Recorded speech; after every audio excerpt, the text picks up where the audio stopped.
Halo teman-teman, selamat datang kembali di channel Lisa Asjid. Teman-teman, kali ini aku mau bahas tentang fakta-fakta unik yang ada di negara India ya teman-teman.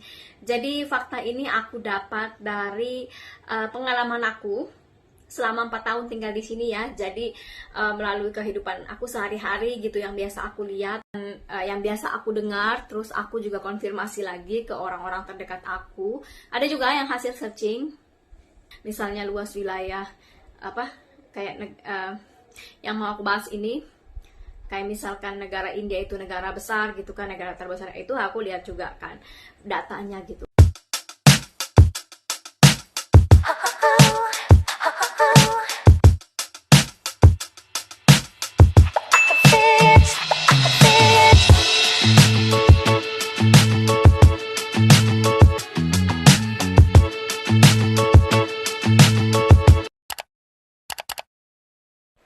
Oke, pengen tahu fakta-faktanya apa aja? Langsung aja. Nah, teman-teman, fakta yang pertama adalah India itu negara besar ya, teman-teman. Salah satu negara terbesar, 7 terbesar di dunia ya, dan 2 peringkat populasi terbanyak di dunia juga. Nah, jadi kalau yang pertama itu kan China ya, populasi yang terbanyak, yang kedua itu India, dan salah satu negara terbesar juga, jadi peringkat ke-7 negara terbesar gitu. Jadi nggak heran ya kalau misalnya India ini mungkin kalau yang kalian bilang susah majunya, maksudnya ya ada juga maksudnya nggak semuanya tertinggal ya. Jadi tapi masih banyak juga daerah-daerah yang tertinggal ya. Karena apa? Karena mungkin nggak mudah gitu ya sebagai negara besar. Sama aja kayak di Indonesia, masih banyak juga daerah-daerah yang nggak merata gitu kan ya, apa namanya, pembangunannya seperti itu, karena mungkin ya karena negara besar itu jadi susah banget ya, dan penduduknya juga banyak, jadi mungkin pemerintah agak sulit untuk apa ya, mengendalikan atau gimana gitu. Jadi ya itulah. Dan cuman bedanya kalau misalnya di Indonesia itu kan negaranya kita kepulauan ya, jadi kita harus kemana, kalau misalnya kita mau dari Jakarta mau ke Sumatera ya kita harus naik pesawat ya kalau misalnya mau cepat gitu kan. Kalau zaman dulu mungkin kapal laut gitu, nggak bisa kan akses kereta api nyebrang pulau gitu, nggak ada kan. Kalau di sini negaranya itu daratan, jadi kita tuh bisa naik kalau misalnya di sini tuh kita sebutnya state gitu kan, negara bagiannya. Kalau kayak misalnya kita mau dari Gujarat ke Maharashtra itu kan udah istilahnya udah beda provinsi ya, tapi kita bisa tempuh dengan kereta api atau mobil pribadi gitu. Dan pokoknya dari state yang satu ke state yang lainnya itu kita bisa melalui jalan darat semua gitu kan ya.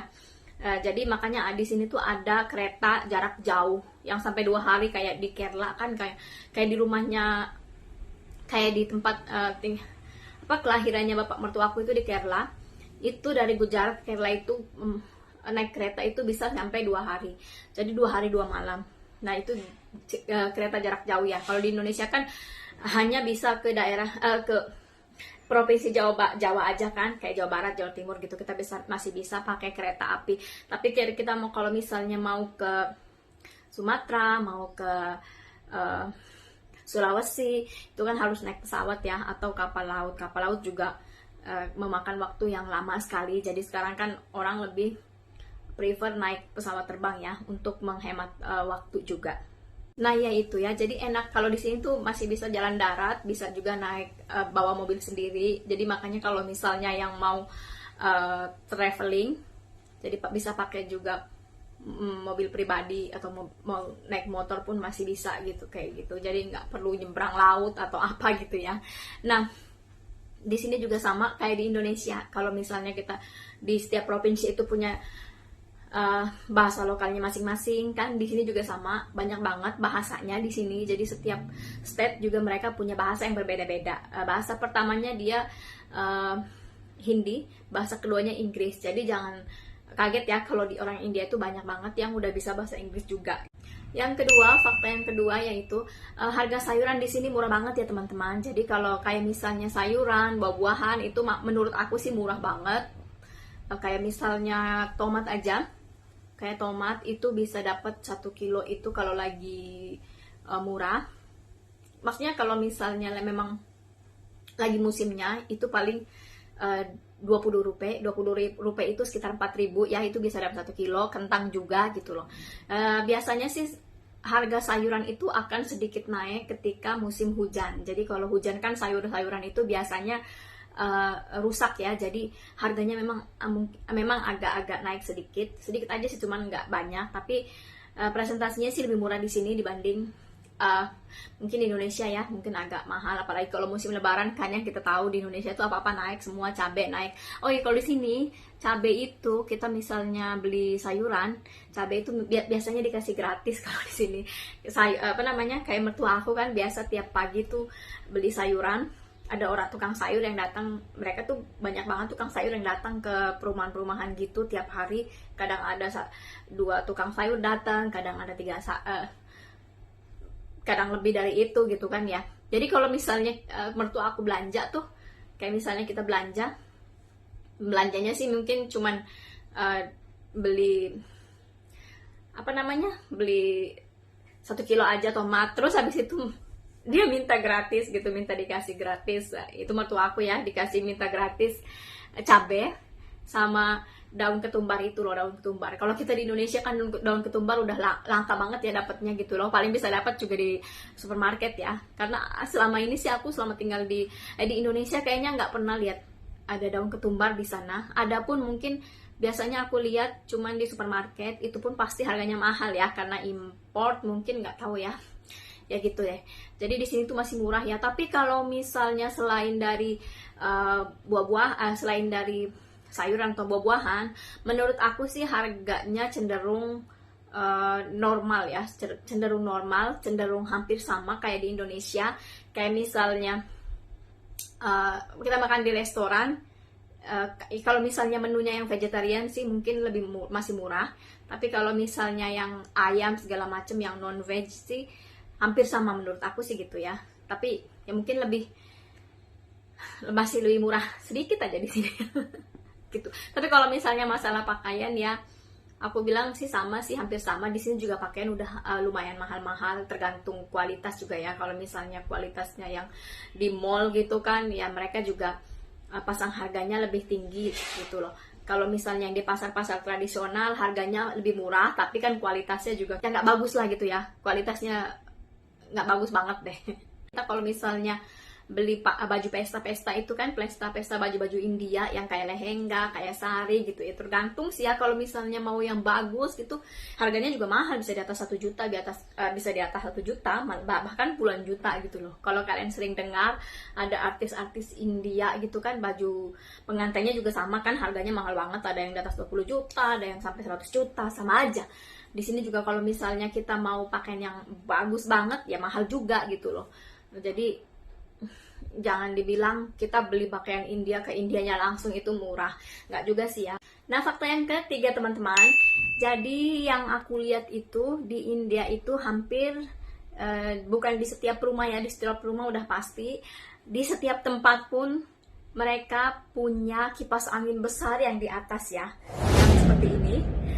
Jadi kayak di semua tempat, di rumah udah pasti ya, kayak di kamar itu udah pasti ada, di setiap ruangan itu udah pasti ada, di dapur pun ada, di ruang tamu ada, di ruang tidur ada, bahkan di dapur pun ada ya. Kipas angin itu nggak pakai kayak kipas angin kita yang di Indonesia gitu kan, yang berdiri itu atau yang misalnya yang duduk itu enggak. Di sini tuh pakai kipas anginnya yang di atas yang gede gitu kan. Jadi udah pakai kipas angin, pakai AC juga gitu. Bahkan di hotel pun kita bisa jumpai kipas angin seperti ini masih loh. Jadi kalau di India itu di hotel-hotel pun masih pakai kipas angin seperti ini. Biarpun udah ada AC-nya ya. Karena mungkin kalau misalnya di rumah itu untuk musim panas ya, karena musim panasnya itu ekstrim banget di sini. Jadi kalau misalnya kita pakai kipas angin yang berdiri itu kayaknya nggak bakal ada gunanya gitu ya, nggak ngefek gitu istilahnya, nggak ngefek. Jadi aku tuh waktu itu kayaknya kok hampir semua rumah loh, mau di rumah orang kaya pun, yang rumah besar pun mereka pakai. Fakta yang keempat, pengemudi di jalan raya di India itu berantakan sekali ya, berantakan menurut aku. Kalau misalnya masalah klakson, banyak klakson, kalian pasti udah pernah denger, udah sering dengar ya, udah lumrah itu di sini gitu loh. Tapi kalau misalnya pengemudi itu berantakan banget deh, pokoknya berantakan ya. Kayak misalnya contohnya, aku nih lagi jalan nih, kita lagi jalan lurus di jalanan, tiba-tiba itu dari kanan, dari kiri itu masuk ke jalan itu, dia tuh mau apa ya, mau motong jalan itu nggak bakal lihat kanan kiri, atau misalnya padahal dia itu udah salah gitu loh. Dia itu kan harusnya dia mau masuk ke jalan besar, ya harusnya dia tengok kanan kiri dulu gitu kan ya. Kalau kita kan gitu kan, kalau di Indonesia itu kan spion itu penting banget kan. Kalau di sini tuh mereka nggak pakai itu, nggak kepake spion itu. Jadi mereka tuh ya nyelonong aja gitu. Udah pasti salah jalan dia kan, karena kan ini jalan besar dan jalan lurus gitu, dan dia datang dari kiri gitu, dari kiri nggak bakal itu dia lihat kanan kiri depan belakang, itu nggak bakal, dia tuh pasti aja udah. Itu kadang yang sering banget bikin aku gondok gitu loh. Jadi kan ini kan masalah keselamatan ya, bukan cuman mikirin keselamatan pribadi kita aja, tapi kan ini bakal pikirin juga keselamatan orang lain dong, ya kan. Berbahaya, bukan berbahaya buat dirinya sendiri gitu loh, tapi berbahaya juga buat orang lain gitu loh, ya kan. Yang kadang yang kita lagi yang lagi nyetir, kalau nggak fokus gitu nyetirnya gitu loh, itu ya jarak berapa ya, jarak deket banget itu bisa tiba-tiba tuh deh. Kadang aku yang bikin gondok banget gitu loh, nggak ada gitu di orang sini tuh, bener-bener deh udah nggak pakai helm ya. Kalau misalnya naik motor nggak ada tuh yang pakai helm di sini ceritanya. Udah nggak pakai helm, nggak lihat kanan kiri, nggak lihat lampu sen. Itulah pengemudinya orang India. Bahkan kalau misalnya lagi macet nih ya, nah itu dia, kalau udah di tempat macet tuh, di tempat yang rame banget itu, waduh, setiap orang tuh lomba-lomba deh klakson gitu. Nggak ada yang mau kalah. Nggak ada yang mau kalah deh, pokoknya siapa dulu gitu kan ya, harus ngasih jalan ke siapa dulu gitu, nggak ada. Mereka tuh mau semuanya mau duluan. Nah di sini tuh itu tuh nggak tahu ya, padahal orang sini kan juga banyak ya yang udah ekspat keluar gitu, udah kerja di luar. Harusnya kan mereka ada kesadaran dirinya juga gitu kan ya. Kalau di negara yang biasa aku kunjungin begini gitu loh, kayaknya mungkin kebawa juga ya di sini ya, mungkin kebawa emosi, kebawa ini juga kali ya, kebawa ada persaingan juga kali ya di sini. Nggak ada tuh yang mau ngalah di sini ceritanya. Kalau misalnya kita lagi kejebak macet gitu, nggak bakal ada salah satu yang mau ngalah, silakan duluan gitu, biar yang lain bisa, biar kemacetannya terurai. Nggak ada tuh di sini. Malah mereka bisa gontok-gontokan tuh, ayo siapa dulu yang kuat gitu, yang kuat-kuatan gitu, yang kuat-kuatan ya berarti dia bisa jalan duluan gitu. Seperti itu tuh ya, nggak peduli dia mau yang ngendarainya itu cewek mau cowok, nggak peduli dia. Mereka tuh bisa keras-kerasan, bisa berantem. Itulah salah satu yang bikin aku kesel tuh ya, kalau di jalanan tuh di India tuh bener-bener deh nggak ngatur banget, ruwet banget kalau lihat. Cuman kalau masalah kemacetan nggak tahu ya, mungkin karena aku kotanya masih bukan kota besar kayak di Mumbai ya. Kalau di sini sih, yang suamiku bilang, aduh di sini macet, aduh aku bilang ini mah belum ada apa-apanya dibanding Jakarta ya. Aku pernah ngerasain naik bus yang berdiri 3 jam gitu kan, di busway gitu kan, 3 jam berdiri dan busnya itu stuck kan ya. Di sini nggak ada ceritanya kayak gitu kan, aku bilang. Tetap aja ya mungkin nggak tahu ya kalau misalnya di Mumbai atau di Delhi gitu kemacetannya kayak gimana, aku juga nggak tahu pasti. Tapi kalau di sini sih ya kemacetannya menurut aku sih masih nothing gitu ya dibandingin kemacetan di Jakarta. Nah sekarang fakta yang kelima ya teman-teman. Jadi fakta yang kelima ini adalah makanan. Jadi kalau di India ini makanannya itu kebanyakan vegetarian ya, veg. Ada juga yang non veg, karena kalau misalnya yang Muslim itu kita makan non veg gitu. Ada juga yang maksudnya masih diseling-seling gitu ya, kadang vegetarian kadang non veg gitu. Kalau misalnya orang Hindunya gitu kebanyakan mereka vegetarian.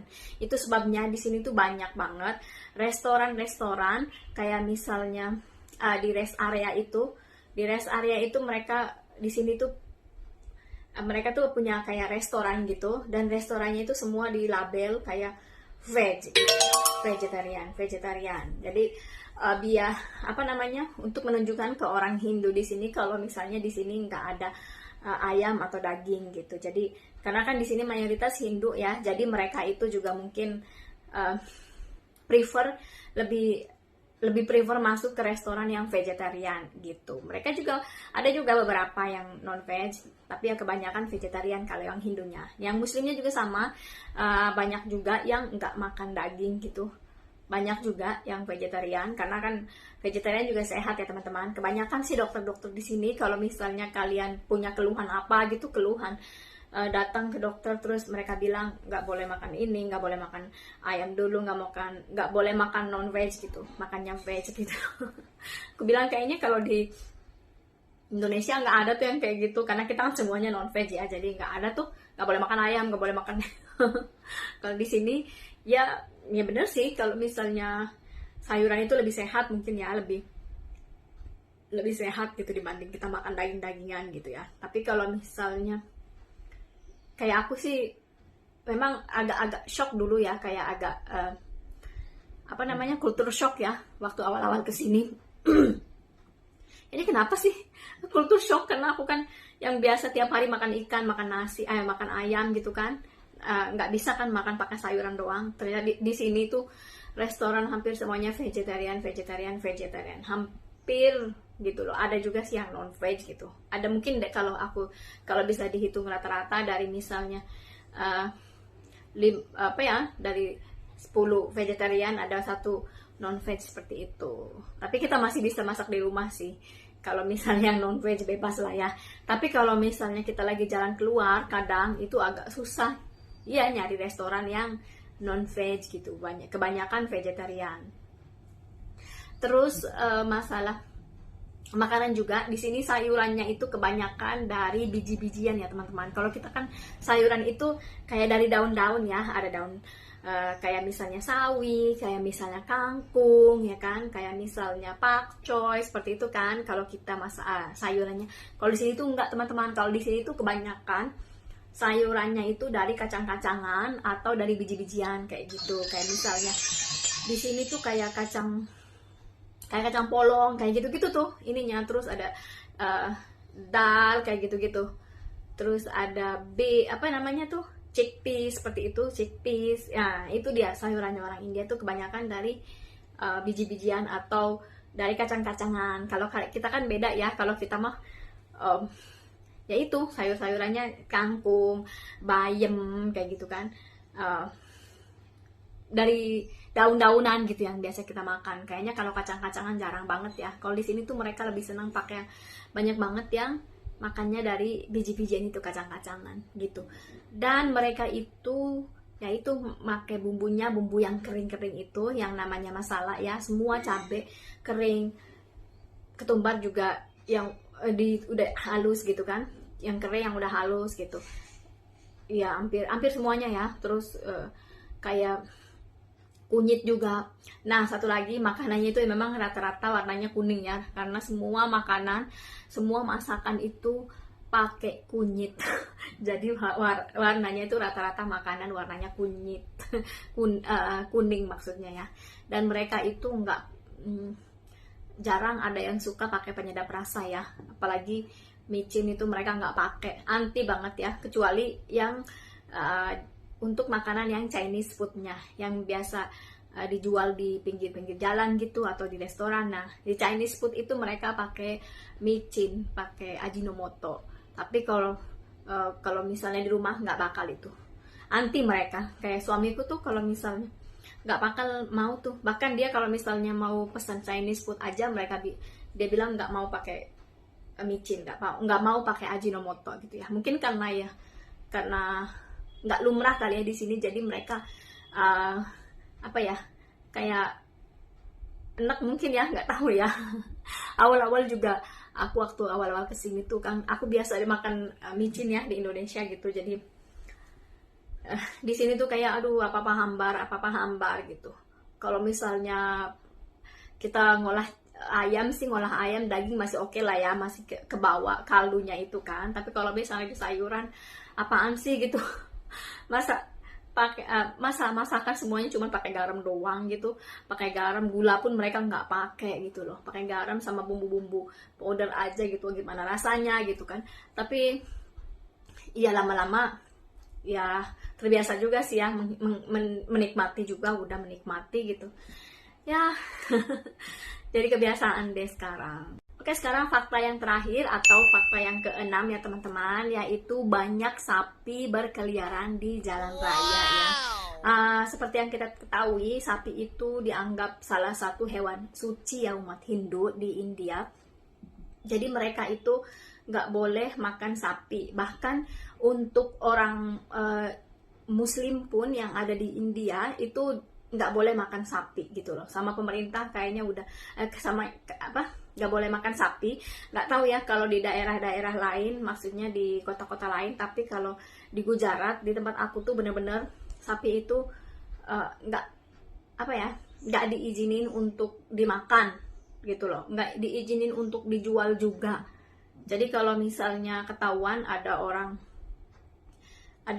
yang jual daging sapi di pasar, atau misalnya ada yang jual gitu, mereka nggak segan-segan bakal mungkin bawa kamu ke polisi, atau bahkan mereka lebih kejam lagi gitu memperlakukan kalian gitu, karena mereka anggap sapi itu suci, jadi nggak boleh apa-apain gitu ya. Mereka cuman ambil susunya aja gitu kan ya. Jadi kita tuh di sini makanya ya mungkin karena itu juga kali ya, jadi sapi itu terjaga. Jadi kita bisa dapat susunya itu banyak banget di sini. Tiap hari tuh kita bisa, di sini tuh kita nggak minum susu powder kayak gitu, kita nggak minum susu kental manis sih, itu nggak ada di sini. Jadi di sini tuh kita dapat susu fresh tiap hari langsung dari dairy milknya. Susu itu penting banget buat orang India ya, karena mereka minum teh susu itu. Banyak juga di sini kayak kita bisa temukan anjing di mana-mana juga. Anjing itu banyak banget. Cuman di sini anjingnya itu takut sama manusia ya teman-teman.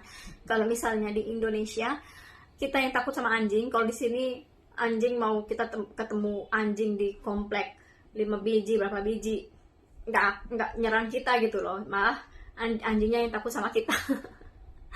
Tapi kalau di Indonesia kan ketemu anjing satu aja kita yang ketakutan ya. Aku tuh apalagi tuh paling takut banget tuh, bisa lari, ngibrit. Sama juga monyet, itu monyet gede-gede banget, apalagi kalau misalnya udah masuk musim dingin ya, pergantian musim nih, musim dingin, banyak banget monyet yang datang itu di depan mata, langsung depan rumah tuh, gede-gede banget monyetnya, gede, bukan monyet yang kecil gitu, gede banget. Itu aja teman-teman, kali ini fakta-fakta yang aku lihat sehari-hari ya, fakta-fakta yang unik yang aku lihat sehari-hari.